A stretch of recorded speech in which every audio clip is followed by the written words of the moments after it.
ZHAO is here, and she is not only free, but basically Caesar, but better, and also the best in slot partner for Yeshongguang. Outside Ireland, that is. If you have not watched my Yeshongguang video yet, you should, and you will find a link in the description. Also, ZHAO has the most goofy animations imaginable, so of course we adjusted our guide to match that. Anyway, today let's talk about her kit and how she plays, her best weapons, destroys and destroys sets, her main and substats, her teams and Mindscapes, and lastly, let's also talk about her pros and cons. Welcome! I'm Rivenous and this is your complete guide to ZHAO.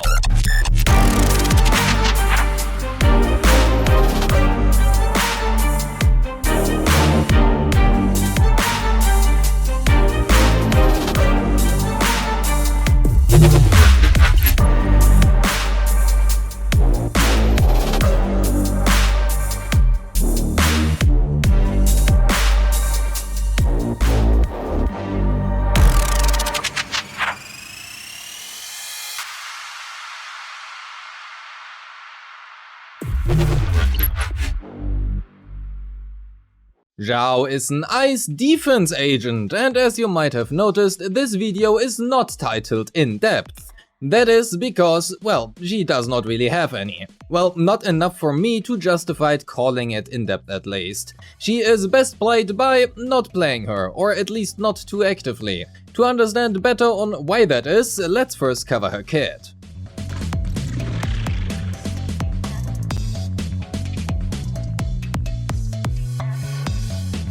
Let's begin with her core skill and unique resource, Frostbite points. Frostbite points are, as per usual, indicated right below her HP bar and capped out at 100 points, at which point her bar will change from blue to orange.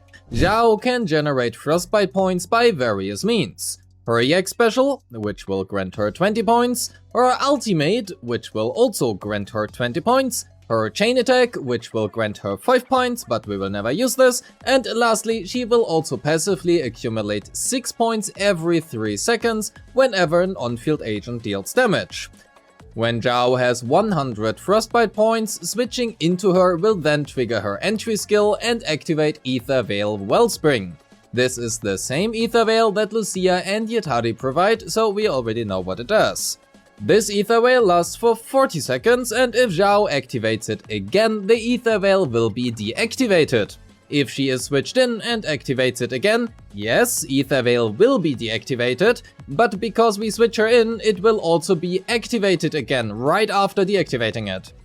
This is simply a very complicated way of saying she cannot extend the duration of her own Ether Veil.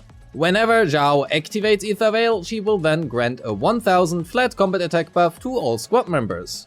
Lastly, ZHAO also gains 1.4% crit rate for every 1000 points of initial max HP she has, and this is, as per usual, not a heartbreak point. It might as well be phrased as every point of initial max HP will grant ZHAO 0.0014% crit rate.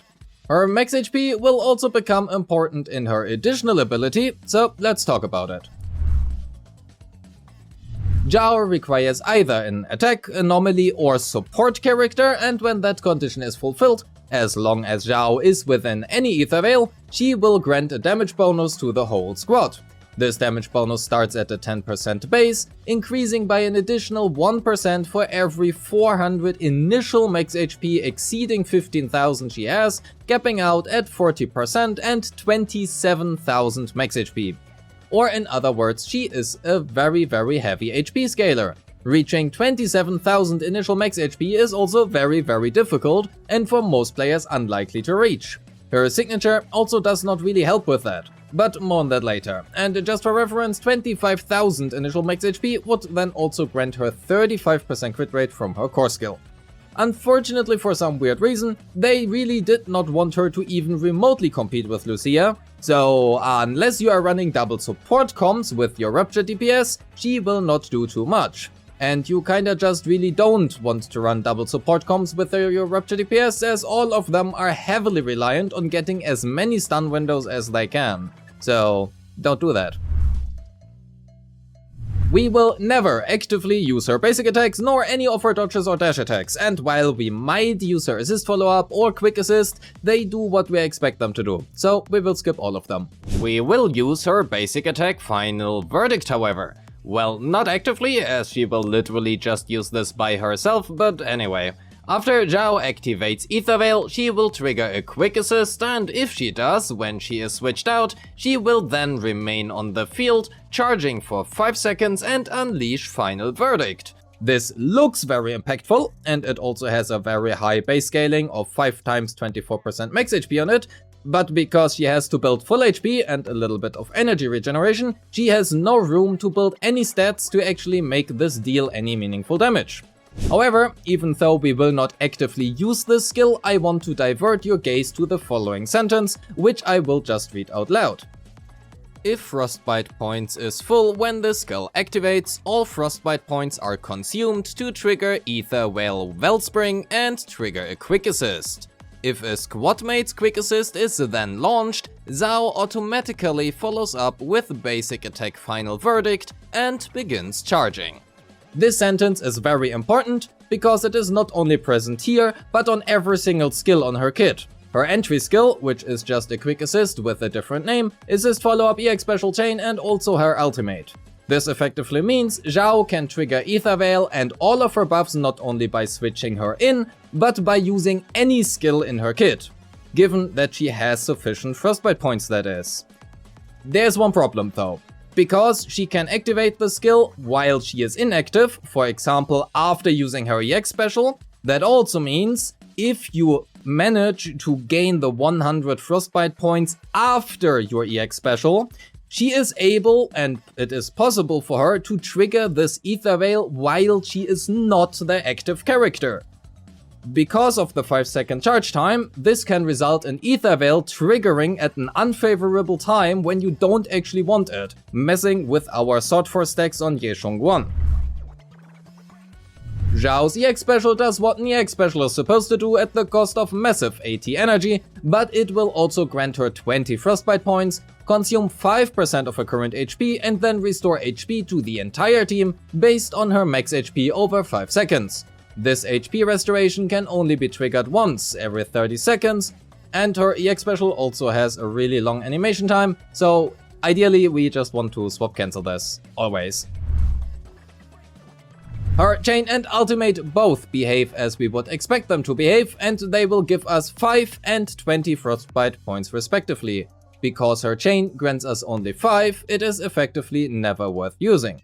And that also already covers her entire kit. So let's answer why we don't too actively want to play her. First up, she does no damage whatsoever, and if you have been paying attention, all of her skills have a very long animation time. Like extremely long. In addition, her EX special has a high energy cost of 80, so we will not really see this too frequent either, and all of her buffs last at a minimum 40 seconds and at best 50 seconds. Because of that, our entire game plan revolves around accumulating 100 Frostbite points every 50 seconds, then switch into her and instantly switch back out of her, because any time spent on her is honestly a massive time waste. However, please don't let me stop you from playing something off meta. If you want to play DPS ZHAO, do so and let me know in your comments. I would actually be really interested in if you can actually clear using a DPS ZHAO. However, as she generates approximately 6 Frostbite points every 3 seconds, we can expect her to have close to 100 points every 50 seconds. However, that would also mean we have a downtime of 10 seconds on her up to 40% damage bonus buff, and we would like that to not be the case. Means we will have to switch into her once every 40 seconds, use either her EX special or ultimate once, and then use the quick assist to get out of her as soon as possible. And that is quite literally the entire game plan. Basically, regardless of which team you play her in, switch into her once every 40 seconds, press EX or ultimate and then switch out again. This 40 seconds time window will also become very important later on, but well, more on that later. Lastly, even though she doesn't do very much damage or daze in the first place, I do want to end her kit overview with her skill priority. Ideally, you max out her core skill, and if you want to save on resources, you can leave every other skill at level 1. If you want to gain the maximum out of your ZHAO, however, and also gain the highest scores in Deadly Assault, prioritize her core skill, then her basics and EX, into ultimate, and lastly assist and dodge.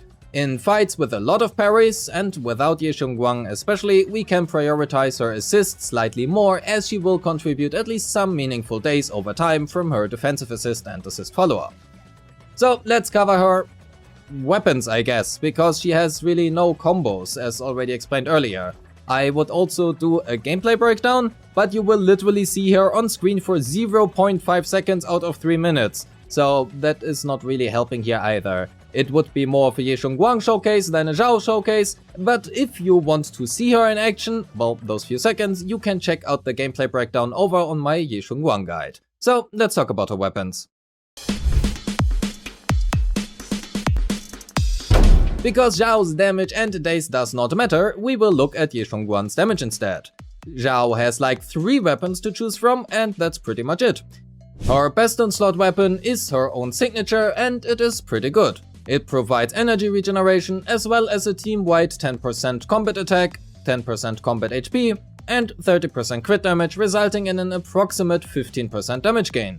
If you have Tusks of Fury, it is her next best choice, and while you will deal a little bit more days, she doesn't really deal much in the first place, and Ye Xiongguang doesn't really care too much about it anyway. Original Transmorpher is a craftable weapon, provides nearly as much HP as her own signature does, which is why her signature is not necessarily a help in regards of hitting her max HP threshold, and you want to use this if you have neither Tusk or her signature. I'ma be real. ZHAO has like no good disk drive set. When played with Ye Xiongguang, you can do whatever you want. You will rarely use ZHAO's ultimate, like once or twice per fight, usually only once, and you will also never use her chain, so a 4-piece swing jazz is not really gonna do too much. With Ye Xiongguang, you will effectively never parry as well, or at least very rarely, so Protopunk isn't really gonna do too much either. Your best bet is probably a 4-piece Astral Voice, even if you will not really maintain a good stack time on it, unless you play with Astra. For the 2-piece, either of Moonlight Lullaby, Swing Jazz or Yunqui Tales is what I would recommend. A 2-piece Yunqui Tales is the best the less HP substats you have, with Swing Jazz allowing for slightly better consistency in her Ether Veil uptime. Honestly, choose whatever has more HP substats, preferably a 2-piece Yunqui for most players I reckon. If you have nothing else, and I don't say this lightly, but even a 2-piece layout might be serviceable. Or at least it will not make too much of a difference. If you play her in any team that actually needs to interact with the enemy and its mechanics, a 4-piece Protopunk will generally serve the best, but when paired with Astra, a 4-piece Astral Voice is still the best choice. If you do that, make sure that your Astra runs Moonlight Lullaby and, well, ZHAO holds the Astral.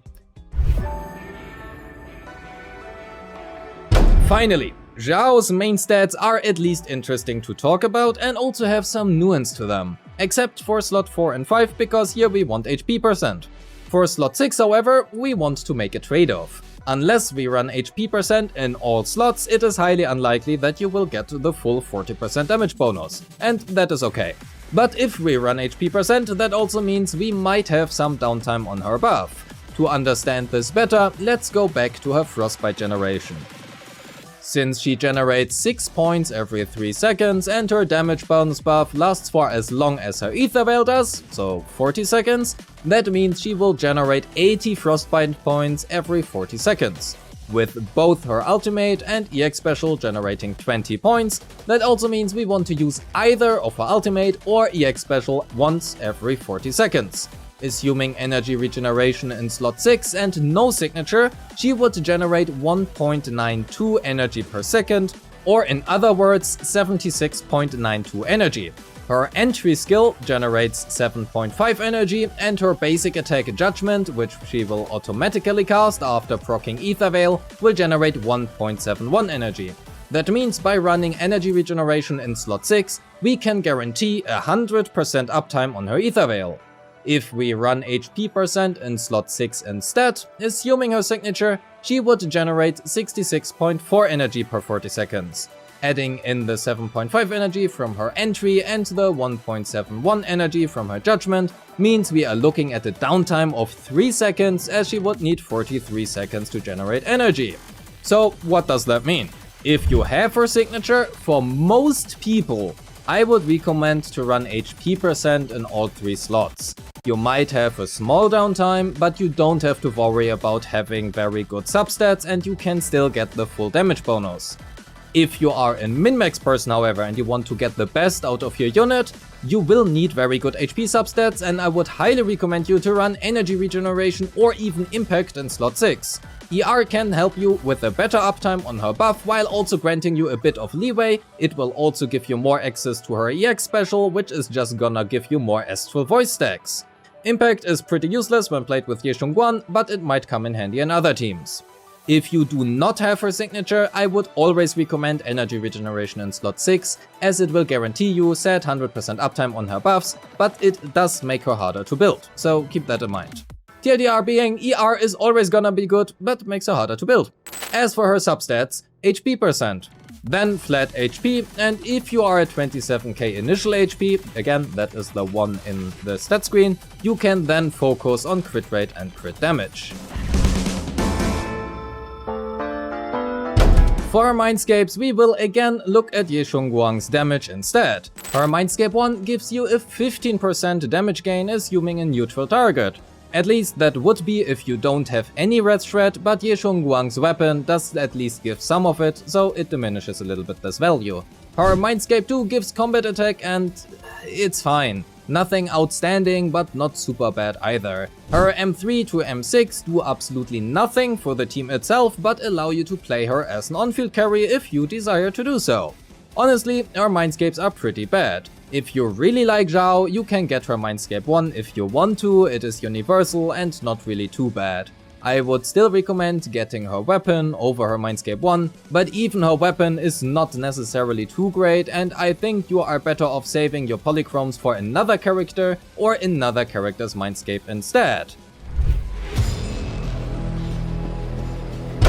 The good thing about ZHAO is that she is free, and she also fits into a lot of teams. In fact, she fits into so many teams I cannot display them all on screen, so those here are just some examples. She is basically Caesar with better buffs in exchange for less days, and that also means she fits into every team in which Caesar fits into.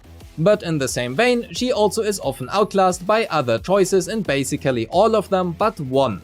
She is the best in slot support for Ye Xiongguang, simply due to the Ether Veil procs, which will result in additional enlightened states for her. It should also be mentioned that she does not really fit well into Rapture teams. All Rapture units released up until now are heavily dependent on their stun windows, and with her requiring another support to activate her additional ability, that simply results in you having to play double support compositions. And those are not well known for providing a lot of days. In addition, she is otherwise primarily buffing attack, which Rapture agents do not scale well off. So that doesn't really play into Rapture's favor either. She does fit into every attacker and anomaly team, however, effectively acting as a good but not outstanding support. She is outclassed by Astra and Yuzua in attack and anomaly teams respectively, and is also outclassed by a well-played Nicole in both team types, but she is better than Caesar. Well, unless you have Caesar's signature and also are in need of the days that Caesar provides. Pros and cons. Well, first up, she is free. And for being free, she is a solid support even if she is not the greatest. She is the best in slot for Ye Xiongguang, however, and does fit into basically every attacker and anomaly team, which is great for new players just starting out or if you are short on supports. Actually, if you are a new player, let me know in the comments. On the other hand, she unfortunately is not great in Rupture teams, but if you have no stunner available for some reason, she will work in double support compositions within those teams. Her investment is very cheap, with you being able to leave basically all of her skills but her core at level 1. Of course, you can always level them for just some more team damage and days, but you don't have to. She also does not really have many weapon choices, but one of them is at least craftable, and if all strings break, you could even slap an energy regeneration main stat support weapon on her, for example Kaboom, then run HP% in slot 6 and you will be fine. Hence, she also doesn't need her signature, but her signature is a good weapon. Lastly, I actually really like her animations, but because her optimal playstyle is to on-field her as less as possible, we unfortunately will not really see them too often. And with that, we are at the end of the video. Thank you so much for watching. Don't forget to like and subscribe, leave a comment on your thoughts on ZHAO, and of course join the Discord. A special thanks to my YouTube and Patreon members who make this content possible. If you wish to support me, you'll find a link to my Patreon in the description or click the join button right below this video. And as always, I appreciate all of you and wish you a great day. No showcase because, well, there's nothing to showcase. If you want to see it, go watch the Yishungwang guide. Peace!